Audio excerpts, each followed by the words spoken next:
Digo muy sinceramente y de todo corazón que para mí siempre es una alegría enorme estar con ustedes porque, primero, a nivel personal me traen unos recuerdos maravillosos de los años que pasé con muchos de ustedes. Era la época en que los padres operarios vivían en el seminario con nosotros, es decir, antes de Olías, y eso pues implicaba pues un roce, una amistad. En esos años tuve la gracia de conocer al padre Enrique.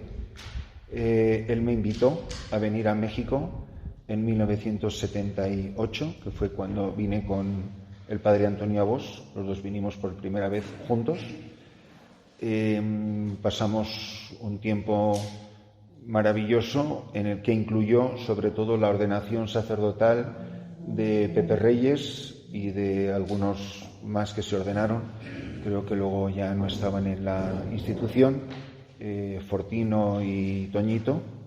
Y un recuerdo inolvidable haber sido acólito en la Basílica de Guadalupe, siendo yo seminarista de 19 años, recién terminada la filosofía. Son cosas que no las olvidas nunca.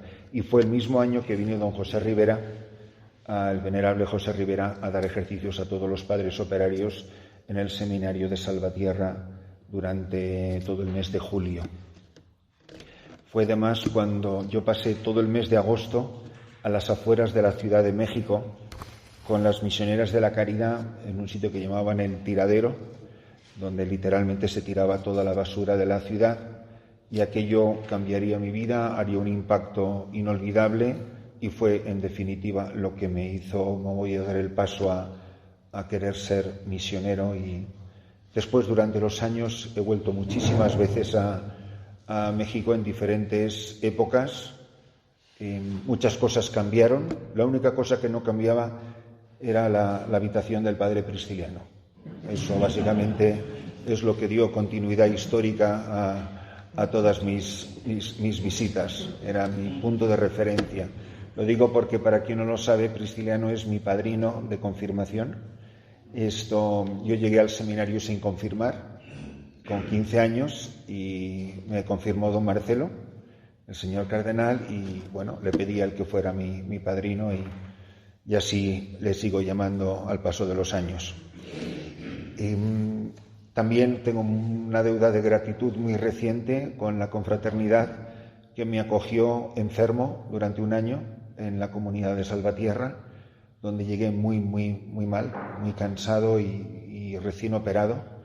Y es curioso porque cuando me preguntó el arzobispo de Toledo que me quitara de la circulación, que no volviera a África y que me retirara un año a descansar. Y es que no sé por qué, fue instantáneo. Es decir, ¿qué le parece si me voy con los operarios a México? Me dijo, pues fabuloso. Y se lo propuse a Prisciliano y a Gildardo, y me dijo Gildardo, nada, vente aquí, me preparó una habitación maravillosa, y estuve donde no aporté absolutamente nada más que la misa de 7:30, y gracias a eso pues me recuperé completamente, gracias a Dios. Y estando en Capuchinas y diciéndole al señor arzobispo de Toledo que ya me sentía bien y recuperado, pensando que me diría, yo todavía tenía nombramiento de párroco en África, me dijo, ¿y por qué no te quedas en México y buscas una misión por allí? Y fueron precisamente los padres operarios quienes, cuando yo preguntaba cuál era la diócesis más pobre de México, ya saben que la pobreza no se mide en una hoja de Excel o con una cinta de medir, pero bueno, salía muy repetido la palabra Tlapa en el estado de Guerrero. Y fue el padre Gildardo el que me acompañó, a fin de cuentas un padre operario, el que me ayudó a descubrir este nuevo paso misionero en mi vida. Así que, como comprenderán, están ustedes completamente entretejidos respecto a mi presencia aquí, y a lo largo de tantísimos años unos recuerdos maravillosos. Pues, por ejemplo, yo estuve presente el día que se inauguró el seminario de Olías. Yo era seminarista todavía. Tengo una foto maravillosa que la he compartido, a lo mejor se las debería de mandar al secretario, en el que estamos Eduardo Carmona y yo, con sotana y roquete el uno al lado del otro. Ese día son cosas que te marcan, que te dice de la cercanía que ha existido de tantísimos años.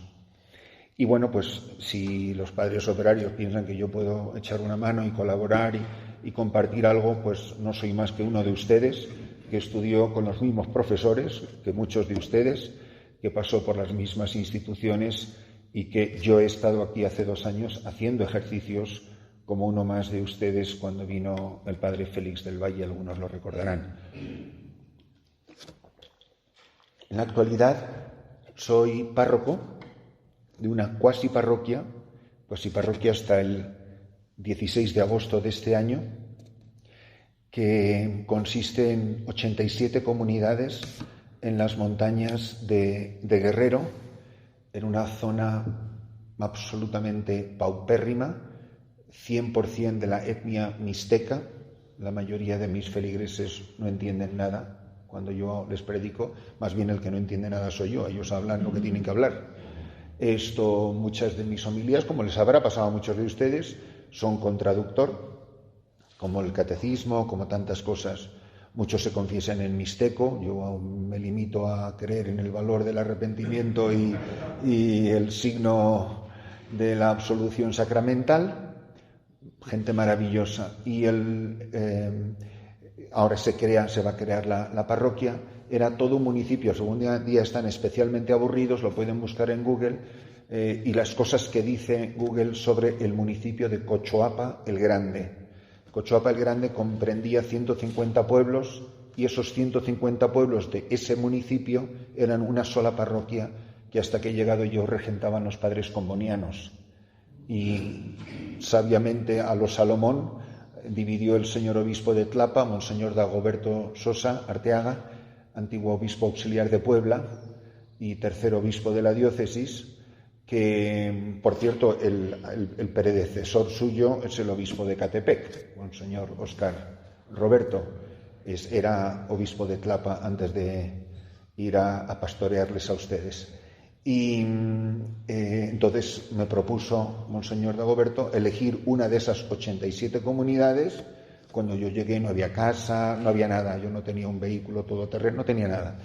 Pero había 2 religiosas maravillosas de una congregación recientemente fundada en Tlapa, franciscanas de la Divina Providencia, que son maravillosas, son de robarlas, son fantásticas. Y el señor arzobispo de Toledo me ha mandado un coadjutor, que ya está ahí en la parroquia, que es el que está atendiendo a la gente ahora que estoy aquí, por eso puedo salir más a dar ejercicios y cosas así. Yo ayer terminé ejercicios con las misioneras marianas en el pueblito, en Crétaro, con todas las novicias, las junioras que se están preparando. O sea que yo ya llevo una semana dando ejercicios en Crétaro. Y con este vicario parroquial que tengo, que ha venido directamente desde el Perú. O sea, como saben, la diócesis de Toledo tiene esta misión en Moyobamba, en las montañas en Perú, en los Andes, y este vicario parroquial mío es una historia tan bonita porque yo le tuve como laico, como voluntario laico en mi parroquia en República Dominicana, y ahí le dio la vocación, ya vocación tardía, entró en el seminario de Toledo con 33, 34 años, tiene más o menos mi misma edad, tiene 61, 62 años, y era el vicario general de la diócesis. Así que lleva una carrera eclesiástica fulgurante. Era vicario general y ahora es vicario parroquial. O sea que, desde luego, para la humildad, una maravilla. Un sacerdote magnífico, padre Fran Lunar, quizá alguno de ustedes coincidió. Él fue de la última generación que estuvo en Santa Leocadia, que a algunos les sonará como el seminario de vocaciones adultas en Toledo. Y ahí estoy haciendo la labor de párroco. Y ya, pues, para concluir esta pequeña introducción, este verano, si Dios quiere, viene el arzobispo de Oviedo, monseñor Jesús Sanz, que es también alumno de Toledo, algunos le conocerán, y me manda además 3 seminaristas y un diácono para ayudarme a evangelizar. Yo les mandaré por las montañas a vivir a algunos de esos ranchos y poblados, y bueno, y el arzobispo viene a visitarles durante 10 días, que coincidirá con la erección canónica de la parroquia como tal. Y he tenido muchísima ayuda, he pedido también ayuda a los padres operarios. Ojalá que alguna vez se animan a coger una parroquia por allí o a dividir la mía, que le sobran muchos pedazos. Y estuve en el mes de enero, estuve en eso, impronunciable para los que no somos de aquí. Estuve dando ejercicios a todo el clero de la diócesis con su obispo, y como resultado, en enero, y como resultado en Semana Santa, me mandó al rector del seminario con 4 seminaristas maravillosos, y los mandé por ahí, les di una porción de montañas y de pueblos, y han estado haciendo una labor fantástica durante la Semana Santa. O sea que hay muchas colaboraciones que yo agradezco muchísimo, pero para mí desde luego es un lugar privilegiado para ejercer la vocación misionera a la que desde siempre me he sentido atraído. Dicho esto, yo sobre todo lo que quisiera decir en una charla introductoria, que todos venimos más o menos de lejos y cansados y con mucho run en la cabeza de las cosas que hemos dejado, de las cosas que nos quedan pendientes, de lo que nos espera. Yo sobre todo lo que les animo es a lo siguiente. Yo tuve un accidente gravísimo el día 28 de enero. Me despeñé por las montañas y caí más de 100 metros con la camioneta. Iba con 2 religiosas, una de ellas misionera mariana, la maestra de novicias que estaba esta semana en ejercicios, y con una de estas religiosas de las que les he hablado. ¿Por qué no nos matamos? Nadie lo entiende, la gente de ahí no lo entiende. Íbamos a una misa a las 6 de la mañana, salimos tranquilamente a las 5 y a las 5:23 estábamos en el fondo de un barranco. Y menos mal que alguien vio las luces cayendo por la montaña y subieron la gente del pueblo y nos rescataron, etc. Es para decirles que yo a las 5 de la mañana del 28 de enero de este año era un día cualquiera en mi vida, y a las 23 minutos después era un milagro que yo estuviera vivo.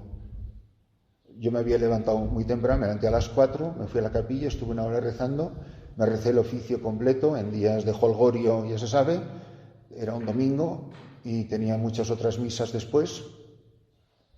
Y me ha quedado, yo no creo que es un trauma, pero sí un impacto muy profundo de, chico, que tienes 65 años, es ya para tomarte la vida en serio.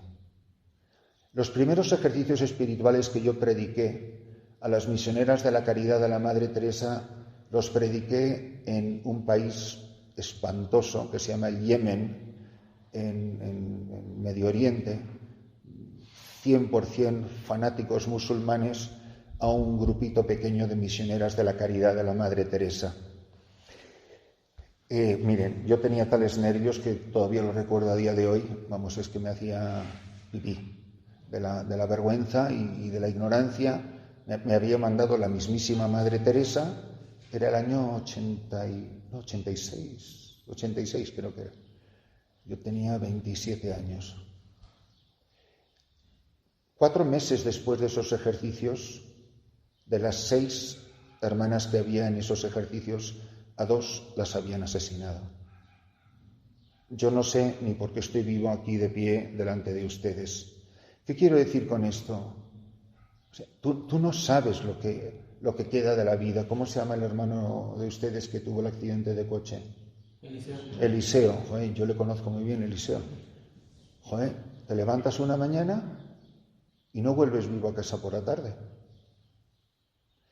Yo, miren, hermanos operarios, no soy muy dado al terrorismo espiritual, pero creo que ya a la edad de muchos de nosotros es como para pensar, bueno, ¿y qué es la vida? ¿Yo qué? O sea, ¿yo quién soy a estas alturas? Cuando yo empecé esta gran aventura del sacerdocio, ¿yo qué pensaba que iba a ser, si es que pensaba algo, en este momento de mi vida? Estoy viviendo la vida apasionadamente, me estoy tomando el sacerdocio en serio, estoy decepcionado, no del sacerdocio, que el sacerdocio no me ha hecho nada ni tiene la culpa, estoy decepcionado de mí mismo. O sea, mi vida va a ser así, o sea, tal como soy ahora. Yo no tengo ni idea de cómo es la vida de nadie, ni me sé los nombres apenas. Mi vida va a ser así hasta que esto se acabe. Nada va a cambiar. Miren, en estos 5 días, de lo mucho que hablemos, les voy a decir en los primeros 10 minutos de estos ejercicios, en la primera charla, en los primeros 10 minutos, la palabra más importante que les voy a decir durante estos 5 días. Y es, por favor, grábensela, nunca la olviden. Es la palabra cambiar. Yo vine 10 horas manejando desde Arroyo Prieto, que es como se llama la parroquia, para llegar a Querétaro. Después he venido aquí. Si yo no creyera que yo puedo cambiar, que estoy llamado a cambiar, que ustedes pueden cambiar, que ojalá todos deseen cambiar. Todo en la vida cristiana es precisamente cambiar. El Señor que ha cambiado nuestra vida, nosotros que continuamente somos ministros de la gracia de Dios y hemos visto milagros de los cambios de vida que han dado las vidas de tantas personas, porque ustedes saben que esa es la maravilla de la vida pastoral. Hay gente que ha cambiado en un confesionario, que ha cambiado su vida para siempre, o en un retiro, o en un tiempo litúrgico bien vivido, o en una Semana Santa, en una Pascua juvenil, o en un encuentro matrimonial. Yo de verdad estoy convencido de que puedo cambiar, quiero cambiar. Es parte esencial de mi vida de oración decir, Dios mío, haz conmigo lo que tengas que hacer, pero por Dios, cámbiame. Que yo quiero cambiar, que necesito cambiar, que mis gentes, las que tú has puesto en tus ovejas, si me amas, son la frase genial del gran San Agustín, parafraseando ese encuentro con el resucitado de Simón Pedro, si diligis pace, si amas, apacienta. Que me has confiado tus ovejas, apacienta mis corderos, no dice los corderos o tus corderos, no, mis corderos. Sea quien seamos nosotros, la gente que estamos atendiendo, no son mi parroquia, ni mis gentes, ni mi pueblo, que son gente que le pertenecen al pastor, que le pertenecen a Jesucristo. Cámbiame, por el amor de Dios, Señor, haz conmigo lo que tú tengas que hacer. No sé lo que tendrás que hacer conmigo. Si a Christopher lo tuviste que tirar por un barranco, tíralo por un barranco. Pero, Señor, que cambie mi vida. Que no me encuentre la muerte así. Que no fue para esto para lo que entré en un seminario. Que no fue para esto para lo que dejé mi barca y las redes. Que no fue para esto no era lo que mis padres esperaban de mí. Y ustedes saben que si hay jueces implacables sobre nuestro sacerdocio, más que un superior general o un regional o un obispo primado del mundo, son nuestro padre y nuestra madre, y ustedes lo saben. Yo siempre pienso, ¿qué pensarían mis padres si supieran la vida que llevo? O sea, yo no pido ningún gran pantocrátor juez del universo. ¿Qué diría mi madre si supiera quién soy? Yo creo que, de verdad, 5 días, una persona que dice, me quiero tomar estos días en serio, quiero rezar, quiero hacer una buena confesión, rezar con los hermanos, pensar, por ejemplo, cómo estoy celebrando la Santa Misa. Es mucho pedir eso. El gran don José Rivera, que fue mi director espiritual desde los 17 años hasta que murió el 25 de marzo del 91, decía esto pensando en América Latina, pensando en todos nosotros, los que estamos aquí ahora. Dice, América no se puede evangelizar a base de sacrilegios. Que nunca, recuerdo por ejemplo leyendo la biografía del famoso padre Nieto, que ustedes muchos habrán oído hablar de este venerable jesuita, que era el director espiritual de don José Rivera, director espiritual del cardenal don Marcelo, en comillas, y fue un grupo de diáconos, ya cuando estaba muy cerca de la muerte, ya el pobrecillo pues ya no atendía a la gente, pero fueron a verle y le dijeron, padre, nos ordenamos mañana, denos un consejo para nuestro sacerdocio. Y ellos esperaban, no sé, que les iba a decir, no sé, una frase de San Juan de la Cruz. Y se les quedó mirando este viejecito y les dijo, padres, nunca celebren misa en pecado mortal. A mí me hizo tanto impacto leer esa frase que es que no me la puedo quitar de la cabeza.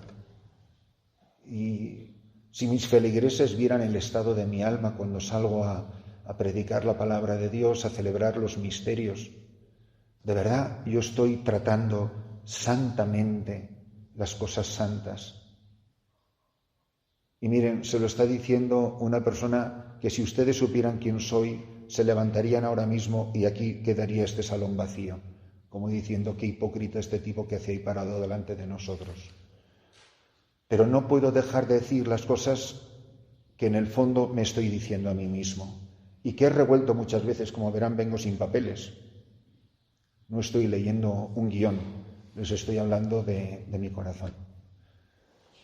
Porque sé quiénes son ustedes, porque escuché muchas veces siendo muy joven al padre Enrique compartir sus sueños, sus sacrificios, sus esperanzas, lo que ese hombre luchó, lo que ese hombre sufrió, lo orgulloso. Si algo se me queda grabado del padre Enrique es lo orgulloso que él estaba de sus chicos, de sus operarios. Bueno, cuando fue aquella primera ordenación, la del año anterior, que era el 77, en la que yo no estuve, que era la de Pristiliano, Gilardo, Juan Ortega, Adalberto Espinosa, etcétera, de los que yo recuerdo. Me parece que había algunos más que estudiaron en México.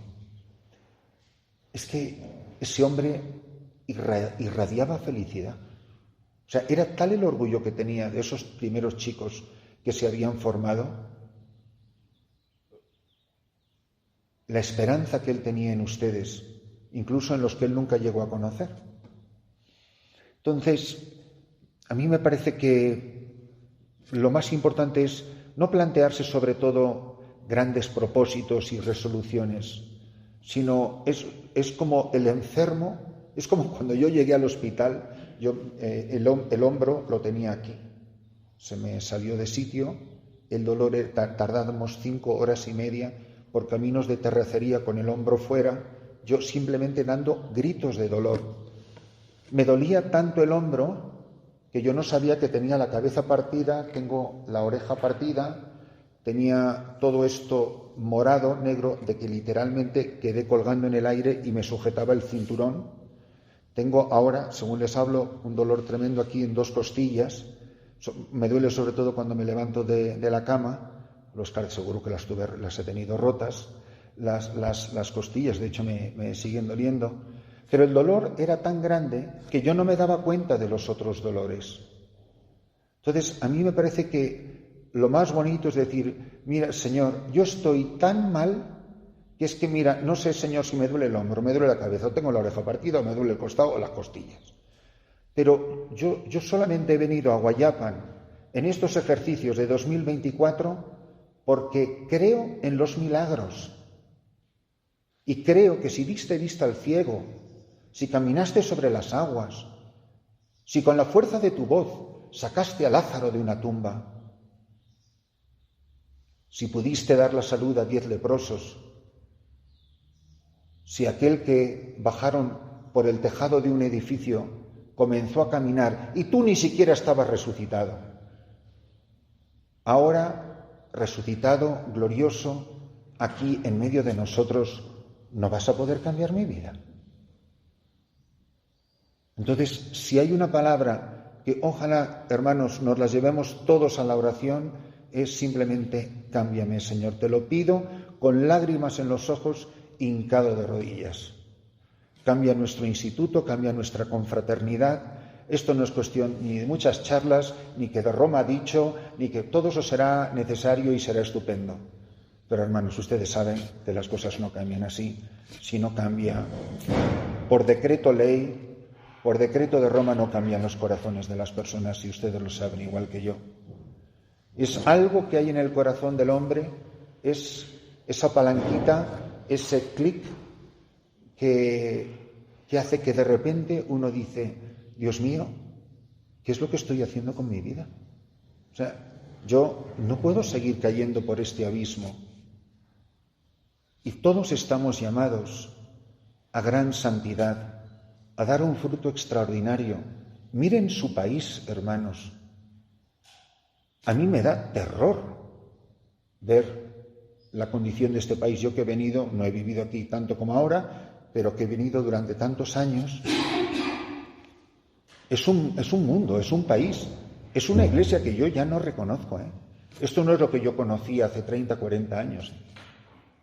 Las gentes, las costumbres, cómo la gente que va estudiando, que va teniendo más poder adquisitivo, esa clase media cada vez más grande que hay en el país, porque es así, con todas las desigualdades.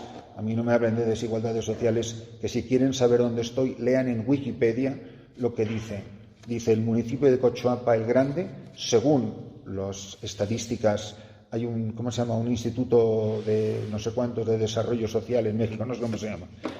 Dice, la pobreza del municipio de Cochoapa el Grande solo es comparada con la pobreza del África subsahariana.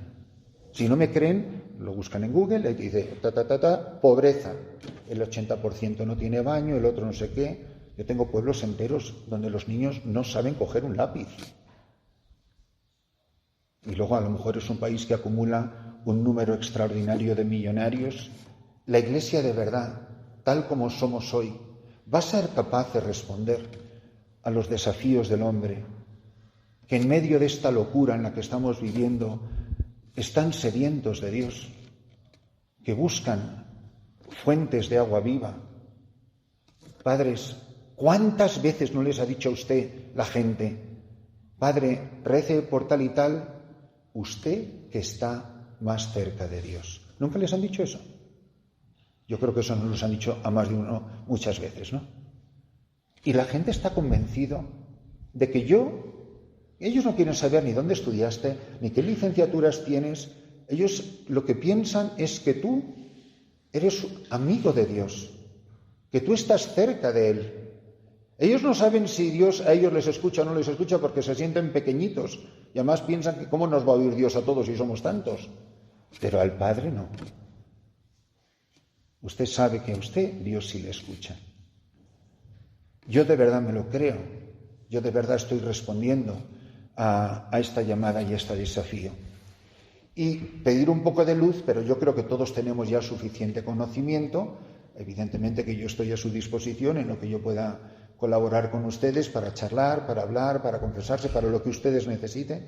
Pero además tienen aquí buenísimos amigos, que a lo mejor les da más confianza pues hablar con un buen amigo, algún compañero, alguien que te resulte más fácil pues abrirte y decir lo que sientes o lo que te pasa. Caramba, todos sabemos de la patita que cojeamos, ¿no?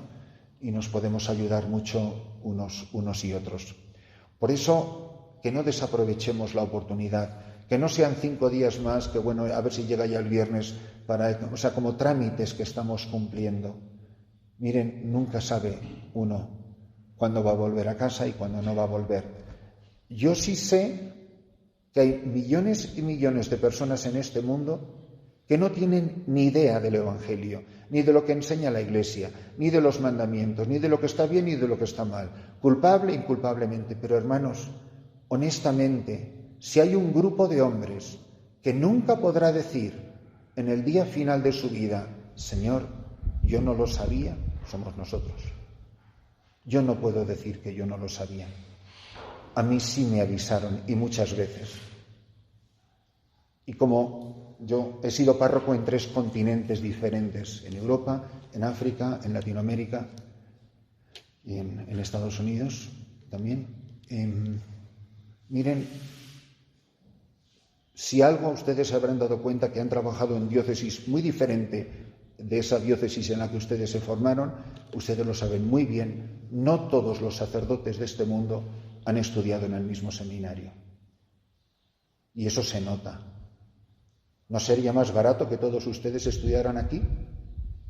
Con todo el sacrificio que tienen que hacer los que mandan para buscar los medios para mandarles a donde les mandan a estudiar. Porque creen que vale la pena, porque creen que no todos los seminarios son iguales. Pero eso no nos obliga mucho más a nosotros. Eso no hace más real lo que acabo de decir, que si hay un grupo de hombres que no puede decir yo no lo sabía.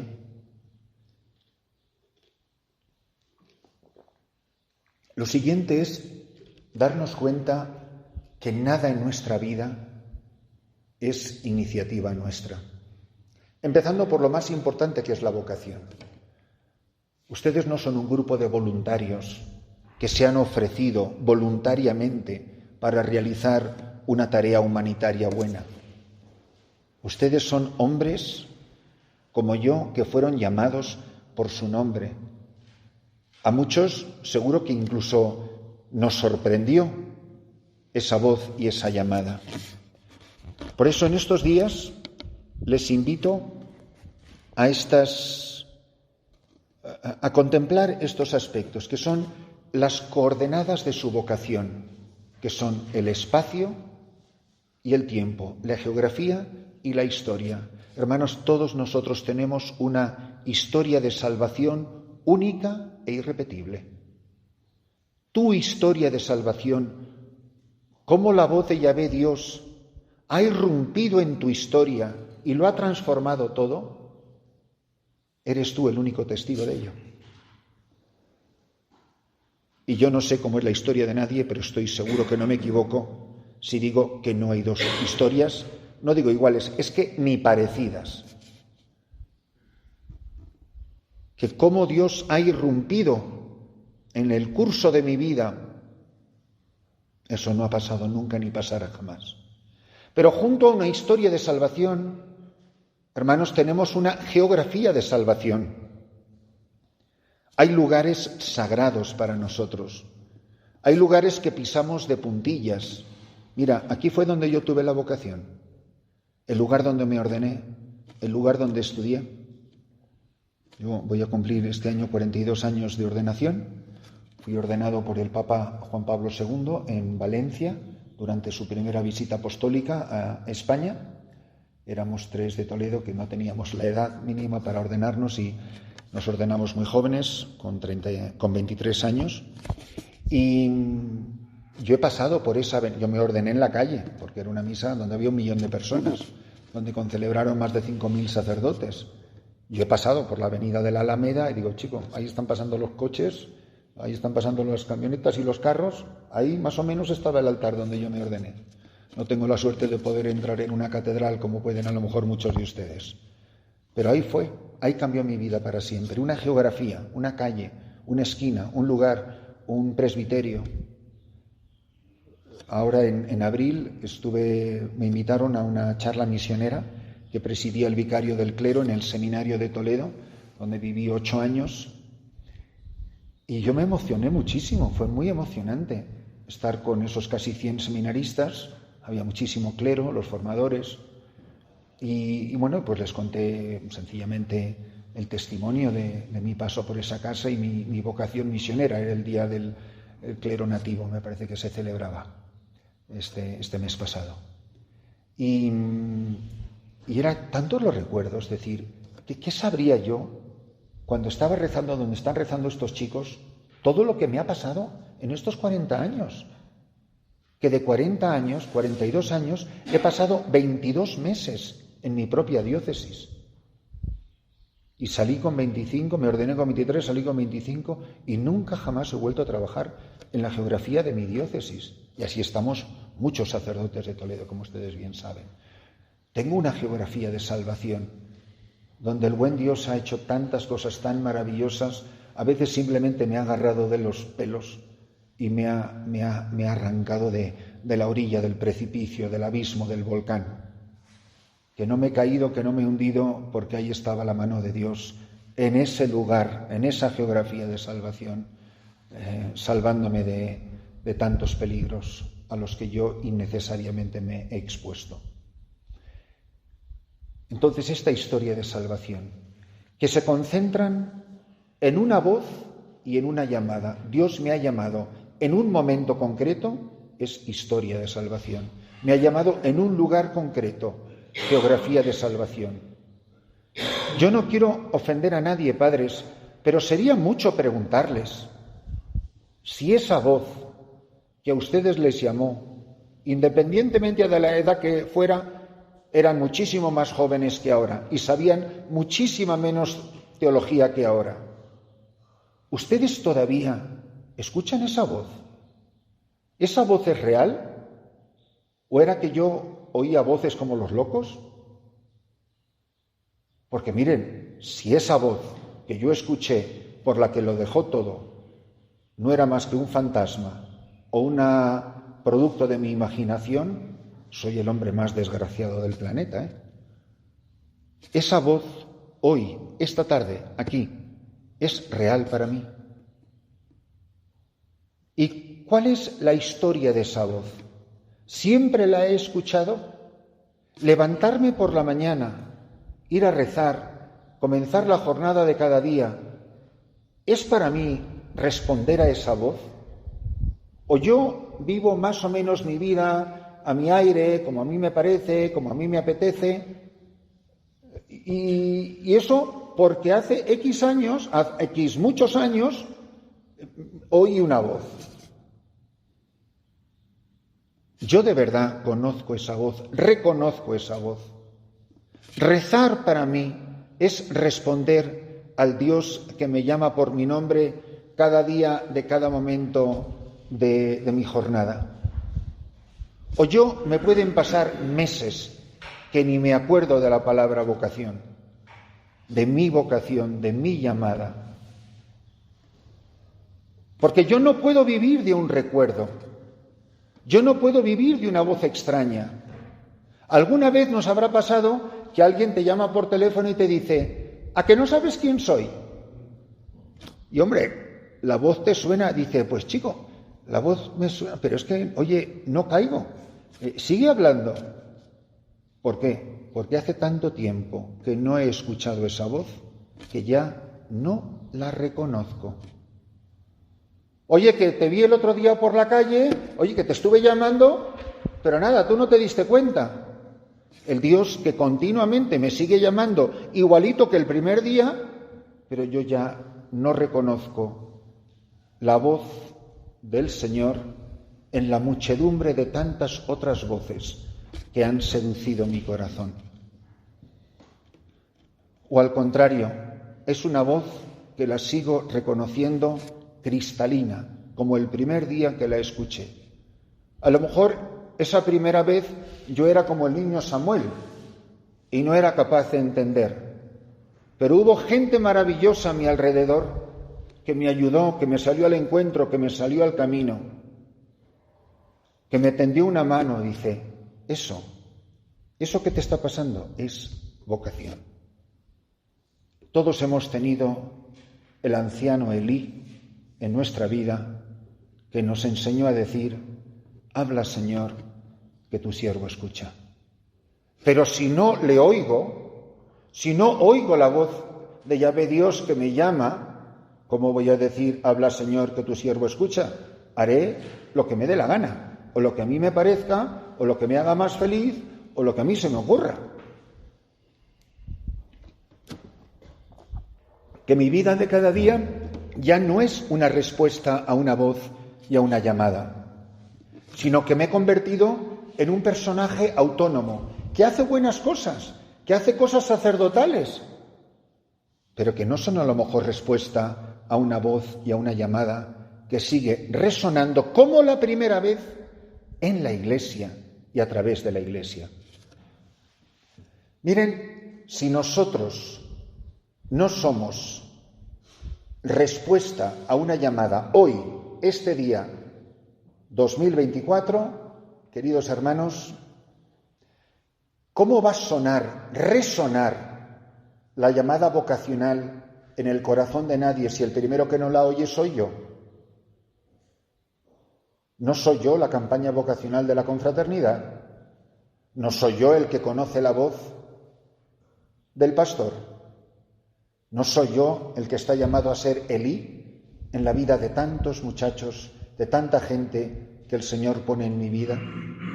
¿Habrán pasado por mis manos tanta gente que podía haber tenido vocación, pero nunca la descubrió porque yo no supe reconocer la voz del pastor?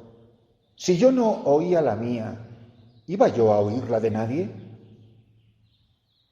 Y dicho en positivo, que es lo más bonito, ¿cuánta gente de ustedes, y me consta que es así, sin poder ahora mismo decir a nadie en particular, pero sí porque me lo han contado muchos de ustedes, muchos de ustedes están aquí porque conocieron a otros operarios, ¿no? Y esa persona, ese operario, es parte de tu historia de salvación. Y había una geografía que es que ese operario era el sacerdote que trabajaba en tu parroquia, ¿no? Pero ese hombre sí conocía la voz del pastor y te ayudó a escuchar la voz que él conocía. Y por eso él se dio cuenta que se estaba pronunciando tu nombre. ¿Qué responsabilidad tan grande tenemos para avivar las brasas que a veces se van enfriando y cubriendo de ceniza? Y creo que unos ejercicios espirituales pueden ser una magnífica ocasión de decir, Dios mío, ¿qué he hecho de mi vocación? ¿Esto es lo que yo estaba llamado a ser? Para mí esta vida es tan maravillosa que yo jamás hubiera imaginado que iba a ser como es y que ha desbordado por los 4 costados cualquier expectativa que yo tuviese, o al contrario, soy un hombre profundamente decepcionado de mí, de la Iglesia, de la confraternidad, de la vida, del Evangelio, del mismísimo Dios. Decir, bueno, pues ya, y yo, a mi edad, ¿a dónde voy a ir? ¿Ustedes se imaginan tener un hombre así de párroco? Un hombre así de formador, un hombre así de regional o de general o de... Un hombre con responsabilidad. ¿Y qué sacerdote operario no tiene? Hasta el más nuevo no tiene hoy día mucha responsabilidad sobre otras personas. Yo una de las frases más terribles que he dicho, hablando a sacerdotes, la repito ahora. ¿Tú pondrías la vida de una sobrina tuya en manos de un hombre como tú? O sea, si tú te vas a operar y sabes que este médico es un desastre, ¿tú lo recomendarías a otras personas? Porque aquí parece como que para sacerdote vale cualquiera. Para cirujano bien que nos cuidamos, ¿eh? Para abogado bien que nos cuidamos. Queremos asegurar el éxito. ¿Tú de verdad pondrías la vida de una persona querida tuya en manos de este hermano tuyo sacerdote? Porque miren, aquí los que mandan están repartiendo padres operarios que están atendiendo las almas de muchas personas que estaban llamadas a llegar a gran santidad, a ir al cielo, a conocer al Señor, a nunca quedar escandalizadas. ¿En qué manos están poniendo ustedes las gentes que en nombre de la Iglesia ustedes como institución pastorean? Porque me parece que es gravísimo, ¿eh? Y al contrario, qué maravilla cuando dices, qué labor tan extraordinaria está haciendo el padre fulano de tal en tal sitio. Porque en definitiva el obispo, y ustedes son una institución de derecho pontificio, el obispo no elige como elige a los curas diocesanos, ¿eh? El obispo les confió, corríjanme si estoy equivocado, padre secretario general. Yo no creo que el obispo te dice, quiero que me mandes al padre fulano de tal, será una cosa completamente excepcional. Oiga, señor obispo, usted nos ha confiado la confraternidad de una parroquia, ahora déjenos a nosotros decidir quién mandamos, ¿no? Digo yo que es así como funciona, ¿no? Cosa que él no hace con los curas diocesanos, ¿eh? Yo creo que es tremendo. Porque el obispo les confía el tesoro más grande, que son las ovejas, a un instituto sacerdotal de derecho pontificio. Porque confía en que ustedes van a cuidar de las ovejas. Pues no me alargo más, les pido, les animo que no dejen pasar al Señor que pasa por tu vida estos días, no le dejes pasar de largo. Grítale como le gritó Bartimeo, Jesús, hijo de David, ten piedad de mí, ¿qué quieres que haga por ti? Señor, que vea, que te oiga, que te escuche, que estoy ciego, que no veo, soy un cojo a la orilla del camino que lleva a la eternidad. Y nos podemos ayudar unos a otros, como ustedes me han ayudado, por cierto, muchísimo, muchísimo a mí. A veces incluso en momentos muy difíciles de mi vida. Y por eso le estaré a ustedes como institución y en particular muchos de ustedes eternamente agradecidos. Ustedes han tocado las vidas de muchas, muchas personas. Pero piensen la gravedad y la seriedad de lo que tenemos en nuestras manos. Por eso, lo único que quisiera que pidiéramos todos, con lágrimas en los ojos, es: Señor, ten piedad de mí, por favor, cambia mi vida.